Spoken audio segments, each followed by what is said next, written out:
김정은 북한 국무위원장이 전용 열차를 타고 오늘 오후 중국 베이징에 도착했습니다. 김 위원장은 내일 열병식에서 시진핑 중국 국가주석과 블라디미르 푸틴 러시아 대통령과 나란히 막루 선두에 설 것으로 보이는데요. 냉전기 북중러 삼각연대 구도가 재현될지 양무진 전 북한대학원 대학교 총장과 자세히 이야기 나눠보도록 하겠습니다. 안녕하십니까? 어서 오십시오. 안녕하십니까? 네. 오늘 오후에 이제 김정은 위원장이 베이징에 도착을 했습니다. 북한이 앞서 공개했던 사진도 있었는데 일단 누가 동행을 했을까요? 지금 현재 보니까 그 최선희 외무상이 동행으로 보이고, 네.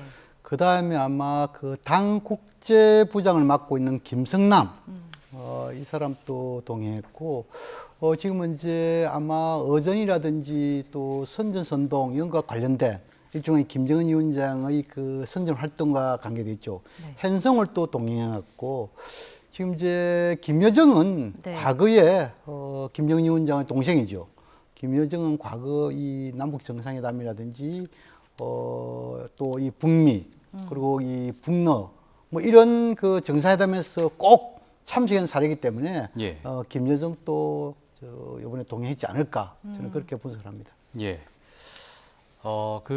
오늘 현송월이 동행한 것으로 국정원이 파악을 했는데 현송월은 왜 동행을 했을까요? 현송월은 지금 이제 당 그 이 선전선동 뭐 이쪽에 일종의 부부장 역할을 하고 있는 것이 아닌가 네. 보여지고, 그렇다면은 바로 뭐 급은 비슷합니다만 또 그 위에 그 김여정이가 있고 김여정이가 그 이 하지 못하는 뭐 예를 들어서 좀 약간 그 김정은 위원장 직접 관계되는 이런 부분이 있죠. 이런 부분에 대해서 서로 도와주는 네. 그런 역할을 하는 것이 아니겠느냐 저는 그렇게 분석을 합니다. 네. 근데 이제 북한이 공개한 사진을 봤을 때는 부인 리설주라든지 딸 김주의 모습은 아직 보이지 않았거든요. 이 두 사람이 동행했을 가능성에 대해서는 어떻게 보시나요? 이설주의 가능성이 좀 있지 않을까. 동행했을 가능성이 예, 있다. 동행 네. 가능성이 있지 않을까. 왜냐하면은 지금은 이제 그 전승 80주년 행사 이전에 이 상하이 협력구구 수장들 회의가 있는데, 거기 보면은 그 대부분 그 이 국가의 최고 지도자가 부부 동행 모습이 보이더라고요. 예. 그렇다면 이러한 그 이 동행 부부들이 곧장 이 전성기념식의 열병식에 참관을 오니까, 그렇다면 아마 이술주도 거기에 맞추기 위해 가지고 네. 중국 측에서 김정은 위원장과 부인 이설주 동시에 초청한 것이 아니겠냐 이렇게 보이고, 네. 그러나 그 이 딸은 김주혜는 이번에 그 동행 가능성이 좀 낮은 것이 아니겠느냐. 왜냐하면 그 좀 나이도 어리고 또 아직까지 그 직책도 없지 않습니까? 네. 혹시나 김주혜가 동행했다 하면은 모든 시선이 김주혜 쪽으로 완전히 블랙홀처럼 빨려 들어가면은 김정은 위원장도 부각이 안 되고 또 중국의 행사도 부각이 안 되지 않겠습니까? 네. 그런 생각 봤을 때 아마 이 김주혜의 동행은 다음 기회로 미루지 않았을까 저는 그렇게 분석합니다. 네. 이번에 김정은 위원장의 북중 국경을 통과했다는 소식을 조선중앙통신이 아주 빠르게 보도를 했는데 이게 좀 이례적인 거죠? 그렇죠. 뭐 이 김정은 위원장의 이 해외 나들이 여기에 대한 보도, 이것이 뭐 일단 행태, 그 우리 꼭 그 이 하나의 그 관례적인 틀에 박힌 건 없는 것 같아요. 어떤 경우에는 좀 시간이 지났어 하고, 어떤 경우에는 뭐 하루, 또 이번 같은 경우에는 불과 몇 시간 후에 하는 그런 것이 있는데, 예.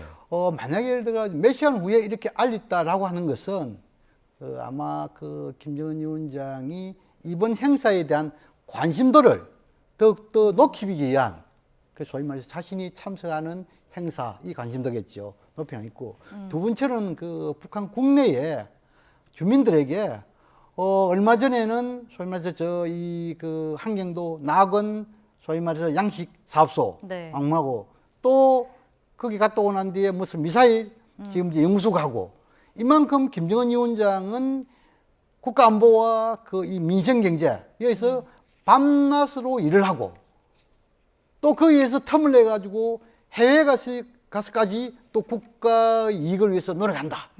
이것을 보여주려는 막 그런 의도가 담겨 있는 것이 아니겠느냐 이렇게 네. 생각합니다. 네. 그러니까 지금 잠깐 언급해 주셨지만 김정은 위원장이 이제 뭐 양식 사업소도 좀 방문을 했고 중국과 위치상으로 국경 지역인 자강도도 방문했었단 말이죠. 이렇게 방중 임박해서 방문한 이유는 뭘까요? 그래서 이제 이것이 이제 민생 경제도 있고 또 그리고 이 국방 발전 5개년 계획 이 과제를 빨리 완성하는 독려하는 차원이 있겠죠. 네. 그런데 이제 혹자들은 이러한 부분에 대해서 자신의 이 노선, 이것을 혹시나 이 한경도에서 내려가지고 자강도 이렇게 해가지고 거기서 곧장 신의주를 해가지고 가지 않을까. 이것을 한자리 소위 말해서 순백꼭질, 또 눈속임, 이런 것이 아니겠느냐. 이렇게도 주장하지만 그러나 지금 이제 전반적인 움직임을 볼 때는 아마 강행군을 하고 있다. 다시 말해서 자강도에서 곧장 신의주 단동을 간 것이 아니고 다시 평양을 와가지고 거기서 이 동행자들하고 같이 움직이는 것이 아니겠느냐. 저는 그런 측면으로 봤을 때 이것은 뭐 좀 보여주기 아니면 숨기기식 이런 것이 아니고 그만침 바쁘게 움직이는 것이다. 이렇게 이해하면 될 것 같아요. 네. 그리고 또 김정은 위원장이 방중 전날인 어제 ICBM 관련 또 연구소를 방문했는데 이건 어떤 의도가 있다고 보세요? 근데 이제 지금 이제 최근 김정은 위원장 군사 관련 현지 지도지요 방문 뭐 이런 거 관련해 보면은 북한 주민들이 보는 노동신문에 여기 대해서 잘 게재를 안 하더라고요. 그리고 단지 노동신문이 아니라 대외용인 조선중앙통신을 통해서 발표를 하는 거죠. 네. 네. 그럼 결국은 뭐냐면은 미사일 연구소에 간 것은 결국은 대내용이 아니고 대외용으로 봐야 되겠죠. 네. 그 대외용에서 핵심은 지금 이제 미사일 연구소에서는 결국은 ICBM은 대륙간 탄도 미사일이고 여기서 북한식 표현을 하면은 화성포 뭐 19형, 20형 아니겠어요? 네. 이것은 15,000km를 날아갈 수 있는. 그렇다면 미국의 일종의 뭡니까?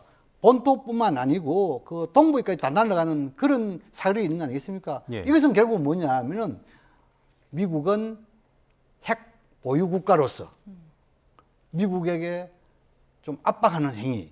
또 그리고 이번에 북중러 삼국 정상이 어깨를 나란히 할 수 있는 핵 보유국의 위치에 있다. 이것을 간접적으로 보여주기 위한 것이 아니겠느냐. 저는 그렇게 분석합니다. 네. 그러니까 중국 열병식에서 이제 중국, 뭐 북한, 러시아 이제 삼국 정상이 함께 이제 서는 모습을 저희도 보게 될 텐데 결국엔 북중러 연대나 결속을 과시하는 거잖아요. 그렇습니다. 우리에게 보면 그렇게 반가운 소식은 아닙니다. 우리는 그 한반도 긴장을 완화하기 위해서 이재명 대통령께서 일종의 평화 외교, 그래서 한일, 한미 정상회담 했잖아요. 네. 그러고 지금 이제 또 그 9월 달에 유엔 또 여기서 평화 외교를 펼치는 게 있는데 어떻든 간에 지금 이제 북한은 지난 한일, 한미 정상회담 이것을 갖다가 평화의 관점에서 보지 않고 어찌 보면은 친미 국가들 소위 말해서 미국을 중심으로 한 삼국의 협력 공조라고 보는 것 같아요. 여기에 대해서 일종의 반서방, 반트럼프 그거를 보여주기 위해서 북중러라는 연대를 깨는 것이 아니겠느냐. 저는 그걸 보는데 이것이 그 소위 말해서 한미일 때 북중러라는 이런 신냉전 구도가 고착화 되면은 우리는 불과 2, 3년 전에 윤석열 정부의 시기를 회상하지 않을 수가 없습니다. 그 당시에도 보면은 이 가치 외교라 해가지고 한미일 때 북중러라는 대립 대결 구도가 됐고 이 대립 대결 구도선상에서 보면은 한반도의 긴장은 고조되고 네. 북한의 핵 능력은 고도화됐단 말이에요. 예. 그것은 우리에게는 상당분 아픈 정책이었죠. 그렇군요. 그런데 이번에 김정은 위원장이 방중을 하는 게 첫 다자 외교 대비 무대잖아요. 이런 결심을 하게 된 이유와 배경에 대해서는 또 어떻게 보십니까? 이 다자무게 무대에 간 것은 뭐 할아버지는 몇 번 있었습니다만도 그 아버지 때는 거의 없었고 또 김정은 위원장이 한 13년 차에 이렇게 다자무대 하는데 이것을 보면은 아마 외형상으로 보면은 외형상으로 보면은 일종의 한미일 삼각 연대에 대한 일종의 견제구로서 북중로 연대를 깨야겠다 이렇게 보여주고, 그러나 실제적으로는 아마 국가 이익의 관점에서 봐야 되지 않겠습니까? 또 김정은 위원장이 개인적인 국제적인 위상을 봐야 되겠죠. 그렇다 하면은 아마 향후 북미 대화를 예상하면서 거기에서 일종의 자신의 이익을 더욱더 챙기기 위한 일종의 압박, 미국 압박하려면 뒷배가 있어야 되잖아요. 예. 그 뒷배로서 중국을 활용하기 위해서 아마 방종하는 게 아닌가 보여지고, 또 그 활용에서 가장 핵심적인 것은 네. 일종의 뭡니까? 중국으로부터 경제적인 이득을 취하는 아마 그런 거. 그렇다면 현재의 상황으로 볼 때 북한은 북한식 경중 안러라고 할까요? 다시 말해서 경제는 중국, 안보는 러시아. 이러한 소위 말해 속내를 갖고 외교 정책을 펼치는 것이 아니겠느냐 네. 이렇게 볼 수 있겠죠. 네. 그 열병식 자리 배치를 보면 이 시진핑 주석 왼쪽에 김정은 위원장 그리고 오른쪽에 러시아 푸틴 대통령이 자리한다고 하더라고요. 근데 이제 외교 관례상 보통 오른쪽이 좀 상석이라고 하는 것 아닌가요?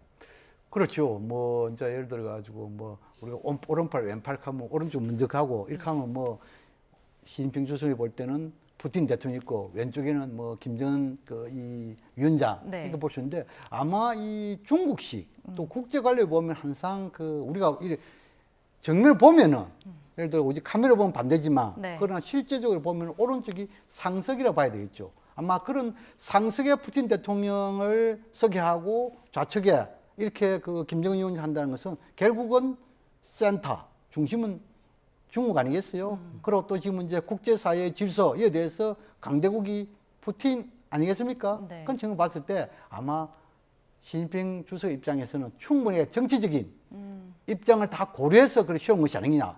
어쨌든 그럼에도 불구하고 또 삼국이 모두 뭐 북한은 공식적인 핵보유국은 아니지만 핵기술 능력이 있기 때문에 그러한 삼국의 이런 상황에서 김정은 위원장이 끼 있다는 것은 어째 보면 어깨를 나란히 하는 거잖아요. 네. 그만큼 김정은 위원장이 국제적인 위상이 재고 높아졌고, 또 그다음째 국채도 상당히 높일 수 있는 기회를 활용하고 있다. 이렇게 봐야 되겠죠. 예.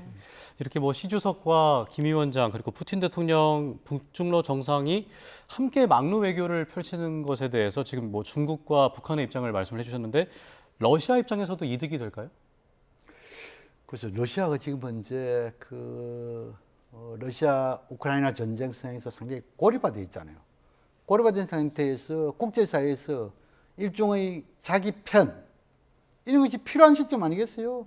이런 필요한 시점에서 지금 이제 상하이 협의 기구 여기에서 지금 푸틴 대통령이 거기에서 참석을 하고 또 이런 이 열병식에 이렇게 한다면은 중국이 상당히 외로운 고립에서 좀 탈피할 수 있는 좋은 기회가 아니겠습니까? 네. 그런 측면이 있고, 또 하나는 문제는 뭐냐면 이 고립에서 핵심은 전쟁에 의한 국제사회, 미국을 중심으로 한 국제사회의 대러시아 제재잖아요. 이 제재를 받게 되면은 무역이라든지 수출에 상당히 어려움이 되잖아요. 여기 대해서 우군을 확보하는 것은 상당히 좋고, 그렇다 하면 결국은 뭡니까? 지금 이제 북한은 파병 갇혀 있고, 이 중국은 좀 이 소극적이지만 그래도 러시아의 편을 들고 있고, 이번에 상하이 협력 기구에서도 상당 기구 국가들이 러시아의 우호적인 그런 측면을 봤을 때 뭐 푸틴 대통령 입장에서도 나쁠 거 없지 않겠습니까? 네. 전승절 그리고 열병식에 우리 측에서는 우원식 국회의장이 이제 참석을 하게 되는데 이렇게 현실적으로 김정은 위원장과 접촉할 가능성은 좀 낮다고 봐야 할까요? 우리가 뭐 국가를 대표하는 관점이 보면은 뭐 어느 국가도 동일하게 봐야 되는데, 그러나 국제사회는 또 냉혹하고 정치적인 이 폴리티컬이 있지 않습니까? 네. 그렇다 하면은 김정은 위원장은 북한의 수반이고, 우리 이제 원식 국회의장의 경우에는 국회의 수반이지만 그러나 국가에서는 일종의 보면 2인자, 우리 의전서열을 그려야 되는 거 아닙니까? 예. 과거에도 보면은 이런 중국이라든지 이 사회주의 국가의 국가 행사에 국제사회 수장에 참여할 때 좀 약간의 서열을 매긴 사례가 있어요. 예를 들자면은 일전에 중국이란다 북한에서 최용해가 그 최룡이요? 최고인민회의 상임위원장이 참석한 사례가 있습니다. 예. 그 당시에 이 북중 관계를 고려했을 경우에는 상당 부분 좀 뭐랄까 서일 앞에 위치할 거라 했는데 사실 보면 이 센터에서 떨어진 곳이 있었단 말입니다. 예. 그런 것을 볼 때 이 국가의 수장과 수장이 아닌 사람의 이런 차별화 그런 데 드러나는 것이죠. 네. 그런 거 볼 때 이번에는 우원식 국회의장은 좀 약간 수반이 아니기 때문에 좀 약간 그 센터에서 떨어지지 않겠냐. 그걸 보고 그럼에도 불구하고 지금 이제 김정은 위원장과의 조우 만난 가능성 아마 이 김정은 위원장에서는 적대 두 개 국가 이렇게 그 이야기한 상태에서 공식적인 만남은 쉽지 않을 것입니다. 그럼에도 불구하고 자신은 통 큰 지도자다. 또 그리고 중국이 초청한 행사에서 남북 간의 얼굴을 붉히는 모습은 결국은 중국에게 보여주고 싶은 그런 것은 아니지 않겠습니까? 이런 두 가지 관점에 봤을 때 적어도 우연하게 만나면은 네. 악수, 인사말 정도는 하지 않을까. 아. 그렇게 전망하고 기대도 해봅니다. 예. 내일 있을 중국 열병식에 또 선보일 무기도 좀 관심인데 어떤 무기에 좀 주목하면 되겠습니까?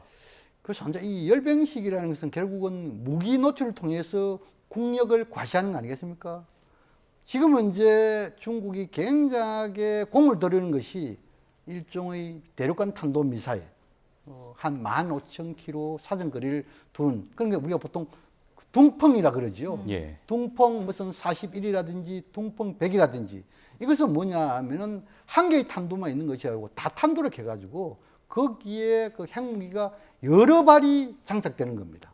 이것은 상당한 위력을 가지겠죠. 네. 또 그리고 지금 현재 러우 전쟁에서 상당 부분 이 소위 말해서 존재감을 과시했던 무기, 지금은 재래식 무기지만 여기 있어서 무인기 드론 있지 않습니까? 특히 무인기 같은 경우에는 일종의 그 폐이용이랍니까? 이런 부분이 있다고요. 아마 이런 것에 대해 가지고 좀 뭐랄까 그 중국에서 과시라고 하나 더 추가하자면 전 세계적으로 지금 현재 스텔스 기능뿐만 아니고 여러 가지 기능을 할 수 있는 일종의 그 뭐랄까 이 그 뭐 비행을 할 때 주로 그 잡지 못하는 아마 그런 부분에 대해서 중국에서 상당히 이번에 보여줄 것이다. 저는 그렇게 생각을 합니다. 네. 그리고 이제 다음 달 10월 10일이 북한 당창건 80주년인데 이제 북한이 대규모 열병식을 준비하는 것으로 알려졌더라고요. 이때 그럼 중국 시진핑 주석이 뭐 답방 형식으로 북한을 방문할 수도 있을까요? 글쎄 아마 지금 이번에 그 김정은 위원장이 그 방중을 했기 때문에 10월 10일 당창건 80주년 할 때 중국에서 시진핑 주석은 가기 어렵지만 네. 적어도 상당한 부분 고위급이 방북하지 않을까. 예를 들어 가지고 뭐 전인대 상무위원장이라든지 또 그리고 규모도 상당 부분 꾸미 가지고 가지 않겠느냐. 그렇다면 결국은 뭐냐 하면은 북중 관계 복원의 연장선상에 볼 때 인사 교류랑 있잖아요. 그럼 고위급이 상호 방문하는 일종의 셔틀 외교가 되겠죠. 네.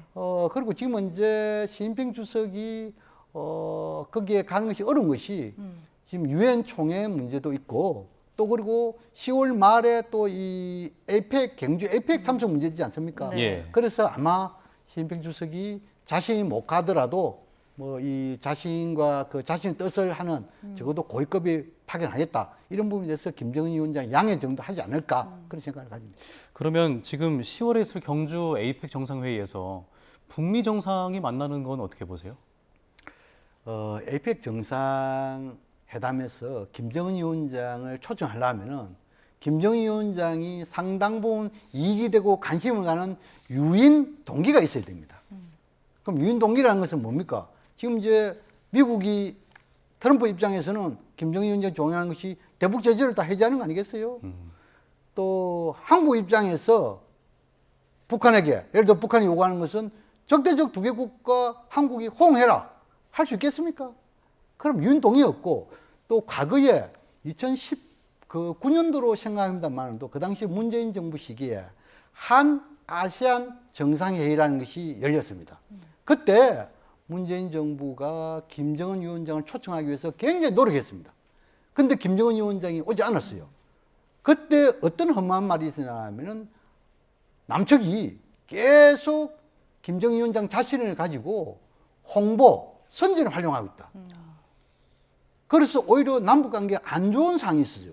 그런 것을 이재명 정부가 잘 알고 있기 때문에 이재명 정부가 이번에 김정은 위원장의 참석, 이것은 상당히 어려운 것을 알고 또 과거처럼 그렇게 김정은 위원 선전을 활용하는 그런 것이 전혀 없기 때문에 그래서 에이펙에 김정은 위원장 참석 가능성은 낮고 단지 에이펙 계기라는 것은 결국 뭡니까? 에이펙 기간에 트럼프 대통령이 오면은 트럼프 대통령이 직접 김정은 위원장에게 SNS 치가지고 한번 만나봅시다. 그렇다면 김정은 위원장이 마음에 들면은 그러면 판문점 보셨겠죠. 이것은 2019년도도 그런 상황이 있었잖아요. 네. 예. 그래서 에이펙 계기에 북미 또는 남북미 정상의 판문점에서 만날 가능성은 낮지만 그러나 영영 없는 것은 아니다. 이렇게 이해하면 될 것 같습니다. 네, 알겠습니다. 오늘 말씀은 여기까지 듣겠습니다. 지금까지 양무진 전 북한대학원 대학교 총장과 함께했습니다. 오늘 말씀 고맙습니다. 고맙습니다.